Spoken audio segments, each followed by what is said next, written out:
This Ag Business Update brought to you by American Implement. Indebted to the past, committed to the future. In a moment, Ag News. In agriculture news, Congress included economic aid for farmers in the continuing resolution that keeps the government going through March 14th of this year. The Economic Loss Assistance Program earmarked $10 billion in direct payments for farmers. At this time, the assumed calculations for estimates per acre producers will receive: corn, $43.80, soybeans at $30.61 an acre, wheat, $31.80, sorghum, $41.85, sunflowers, $23.38, and cotton at $84.70. These payments will be calculated based on the difference between expected gross revenues and production cost, a 26% adjustment factor to stay within budget as well. You can find more information at the House Ag Committee's website. Economic aid will also come back 90 days after passage. That was December 21st. That means payments should arrive in February or early March. More in a moment. Would you like to see something done about high gas prices and low unemployment? Western Plains Energy in Campus, Kansas is doing something about it. They're a proud part of Growth Energy, America's ethanol supporters, and they employ 38 people and will be adding more following the expansion. Ethanol fuel not only reduces the cost of regular gasoline, it's good for the environment and keeps money right here in the United States while supporting local rural jobs. Western Plains Energy, doing something for the future. Mexico rescinding its import ban on genetically engineered corn, but plans to codify the curbs prohibiting domestic production of GE corn.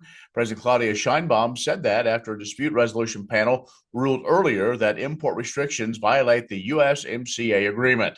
That three-person USMCA panel found that Mexico's ban on genetically modified corn imports, ostensibly for public health reasons, is not rooted in science. It represents a, in fact, disguised effort to limit U.S. corn exports to the country.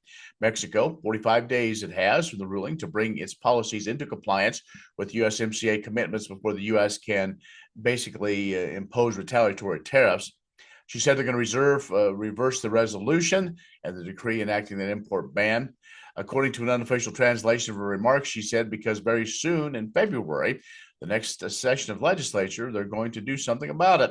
So Mexico's 2023 decree banning GE corn in dough and tortillas, phasing out its use in animal feed and industry, was the latest move in a string of executive and judicial actions to limit the adoption of GE crops.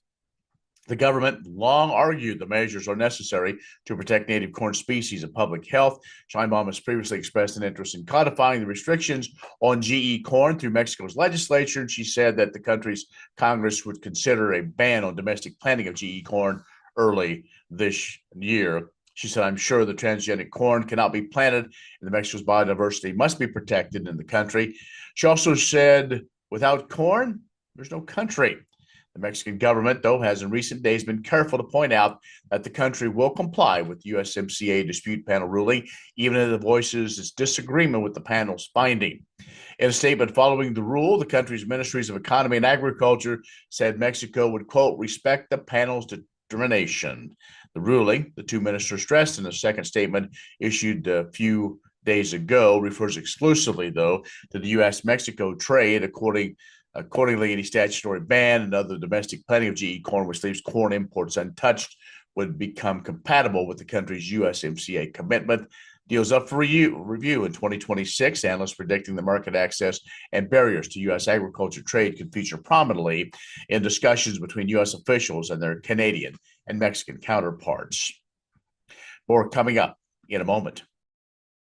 Wolfter Construction and Irrigation has been around a long time, and a lot of folks have trusted them to design, build, and service all sizes of commercial and on-farm storage for grain and equipment. Wolfter is also known for their outstanding irrigation division, where they stock a complete selection of nozzles, regulators, drops, gear drives, electrical, and structure components. Looking for an electric motor? Wolfter has a large selection in single and three-phase. Next time, reach out to the pros who have decades of experience at taking care of business the right way. Wolfter Construction and Irrigation. When you've had a best friend for over 50 years, you develop a trust. And the Scott Co-op has been a trusted rural friend since 1957. A co-op keeps money in the area, doing business for and with their members. And that helps keep their hometown thriving with keeping money in the community. Scott Co-op is not just an elevator. It's the rural way of doing business. So, when you see an elevator, remember your friends at Scott Co-op. Well, and if you haven't heard, you missed it. Dwayne Ocker, former president of Kansas State University, as well as University of Nebraska's first vice chancellor of agriculture and natural resources, passed away on December 13th, 2024, at his hometown of Atlantic, Iowa. After receiving his PhD, he accepted a teaching position at Iowa State. And while there, he wrote the textbook, Animal Science and Industry. He was at the dining room table at night on the weekends, his wife Shirley doing the drawings and helping select his illustrations. Now, this textbook was translated into several languages and has served students for some 50 years through 7 editions. In 1973, he was recruited to head the University of Nebraska's new Institute of Agriculture and Natural Resources. In addition to the College of Agriculture, the Experiment Station, and Extension, the Institute included that School for Technical Agriculture at Curtis and the university's Water Research Institute and the statewide Geological Survey in Nebraska. Then in 1975, he was chosen to be president of Kansas State University and served until 1986. At that time, President Ronald Reagan appointed him to serve as head of the Food and Agriculture for the U.S. Agency for International Development. President George H.W. Bush appointed him to lead the Foreign Ag Service. Well, then he was appointed as confirmed as Assistant Secretary for Agriculture for Science and Education. Now, at the end of the Bush administration, the Ockers returned to their farm in Atlantic, Iowa. Dr. Ocker was 93 at the time of his passing. More after this. Wolfter Construction and Irrigation has been around a long time, and a lot of folks have trusted them to design, build, and service all sizes of commercial and on-farm storage for grain and equipment. Wolfter is also known for their outstanding irrigation division, where they stock a complete selection of nozzles, regulators, drops, gear drives, electrical, and structure components. Looking for an electric motor? Wolfter has a large selection in single and 3-phase. Next time, reach out to the pros who have decades of experience at taking care of business the right way. Wolfter Construction and Irrigation. S&S Trailer Sales, with 2 locations in Ness City, Kansas, is where everybody goes to buy or rent trailers. They feature the all-new, all-aluminum Maurer grain trailer with all of the electric options, the easy-to-load detached trailers, and a huge stock of header trailers. At the west location, you'll find bumper pulls, goosenecks, and oilfield specialty trailers, along with flat and utility beds for pickups. S&S Trailer Sales in Ness City and on the web, but remember, you do have to spell out the and. 1030 KBUF has ag information for you weekdays beginning at 6 with Agriculture Today.